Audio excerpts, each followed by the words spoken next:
Flamengo é uma devoção, ninguém pode explicar. O amor, maior do que a razão, é muita tradição, pra sempre vou te amar. Salve, salve, nação rubro-negra! Entra agora no ar mais um episódio do seu podcast Fly em Campo 1, com a apresentação de Renan Brás. Uma vez Flamengo, sempre Flamengo, Flamengo sempre eu hei de ser. Estamos começando mais um episódio da Fly em Campo 1. Hoje nós vamos falar sobre esse jogo do Flamengo contra o Goiás. O Flamengo venceu a partida por 3-0 e hoje eu vou contar aqui com meu amigo Wellington do canal Fla Consciente para poder destrinchar um pouco desta partida. Eu vou começar falando da escalação do Rogério Ceni. Escalação que foi muito questionada ao longo da semana, muito criticada, dizendo que o Arão iria jogar de zagueiro, o Willian Gomes iria entrar de volante, mas o Rogério Ceni surpreendeu e entrou com Hugo no gol, Isla na lateral direita, Rodrigo Caio, Gustavo Henrique, Felipe Luiz na lateral esquerda, Everton Ribeiro, Willian Arão, Diego, Arrascaeta, Bruno Henrique e Gabigol. Escalação muito boa também, Renan. Escalação muito boa. Um dos melhores jogadores ali que ele poderia ter escolhido para esse jogo. Uma ponderação antes, né? Ele podia talvez colocar o Everton Ribeiro como segundo volante, o Gabigol pela esquerda, o Pedro na frente, né? Como atacante, o Gabigol pela direita, como atacante, e o Bruno Henrique pela esquerda, né? E o Arrascaeta pelo meio, né? Mas o Diego surpreendeu, jogou muito bem e a escalação foi aprovada, assim, do Rogério Ceni. Primeiro tempo foi muito bom o primeiro tempo, sendo que a chuva, né, e o campo ainda um pouquinho pesado, atrapalhou um pouquinho o Flamengo, porque sabemos que o Flamengo tem um time muito técnico, né, um time que toca muita bola, e o gramado, apesar de não estar tão ruim, mas em certo jogo você via que um meio do gramado estava um pouquinho encharcado. Mas o Flamengo muito bem no primeiro tempo, com a Arrascaeta muito bem, se movimentando muito bem, o Diego também, movimentando muito bem, e quando o Flamengo teve a oportunidade, né? O Flamengo, na verdade, no primeiro tempo fez 3 gols, né? 2 do Gabigol, só que não valeu os 2, mas o Flamengo mostrou força e logo depois uma oportunidade ali com a Arrascaeta, onde ele recebe, bate e desvia, né? Faz 1-0. Então, o primeiro tempo do Flamengo aí, apesar dos pesares, coisas, foi um primeiro tempo aí muito bom do Flamengo.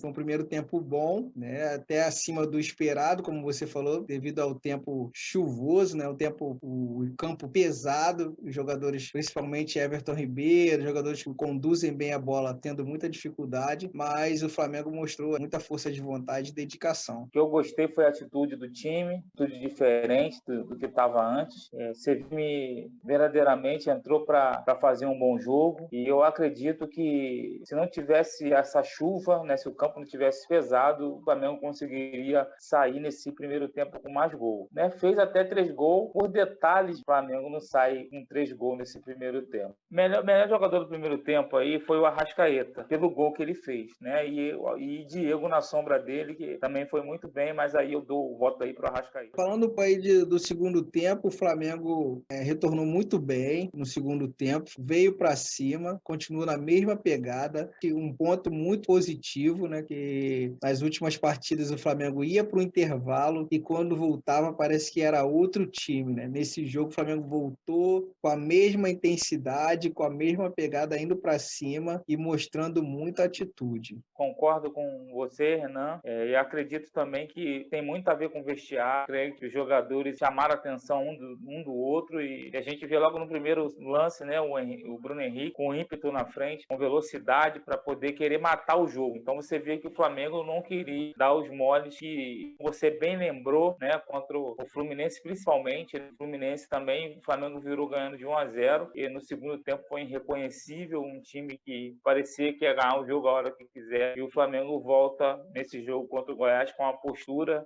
de vencer, né, de vencedor, com muita fome, consegue controlar bem o jogo no segundo tempo. E no segundo tempo, né, falando mais do segundo tempo, o Flamengo consegue aí mais 2 gols, né?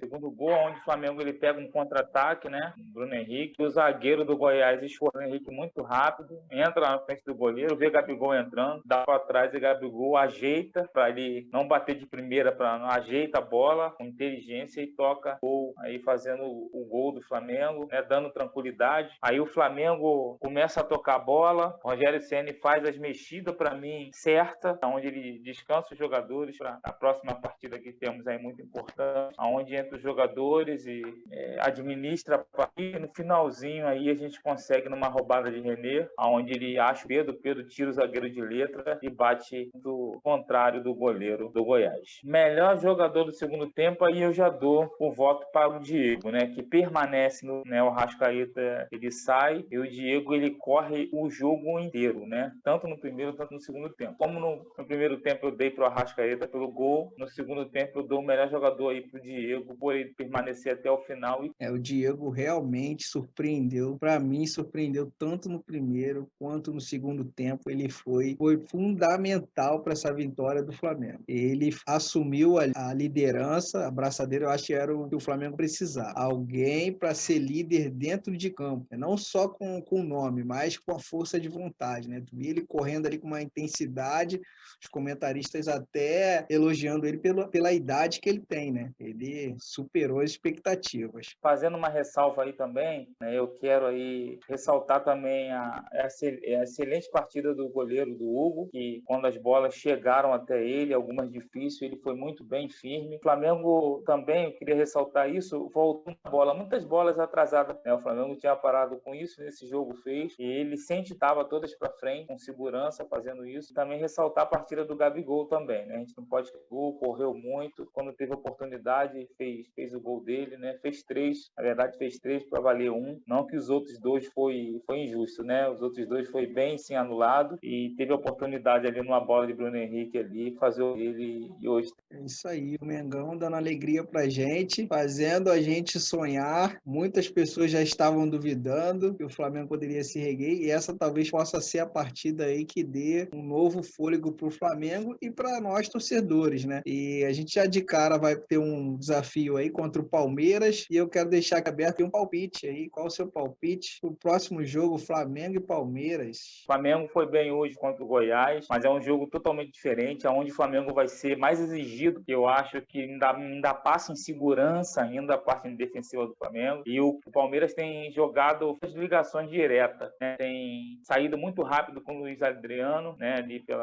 meio, saída muito rápida. Foi assim lá com o River Plate também, no jogo lá. No segundo jogo que foi totalmente anulado, né? O Flamengo tem que estar de olho aí nesse toque de bola rápido ali no meio ali do Palmeiras, para não pegar a zaga ali desprevenida, onde se ele colocar o Gustavo Henrique é muito lento, então a gente tem que estar de olho aí, o Rogério também, que eu acredito que o Palmeiras jogar muito pelo lado do Gustavo, pelo lado do Felipe Luiz, que é realmente lento. Então o Flamengo tem que estar muito atento para não pegar esse contra-ataque do Palmeiras. Mas é um outro jogo, o Flamengo precisa entrar focado, muito mais hoje, muito bem focado. Eu creio que dá para a gente ganhar pelo menos nos 2-1, 2-0 aí do Palmeiras na quinta-feira. Eu vou dar o meu palpite aqui, 1-0 Flamengo, gol do Gabigol. Isso aí, galera, mais uma vez participando desse espetacular podcast com meu amigo Renan. E quero aqui falar também do meu canal no YouTube, canal Fla Consciência, onde eu gravo falando do nosso Mengão com carinho para essa nação maravilhosa. Wellington, meus agradecimentos, cara, muito obrigado aí pela sua disponibilidade mais uma vez, estar aqui conosco no podcast da Fla em Campo 1. Eu também quero agradecer a você, ouvinte, que tem nos escutado, que tem comentado nas redes sociais. Muito obrigado. Eu deixo aqui minhas saudações rubro-negras e até a próxima.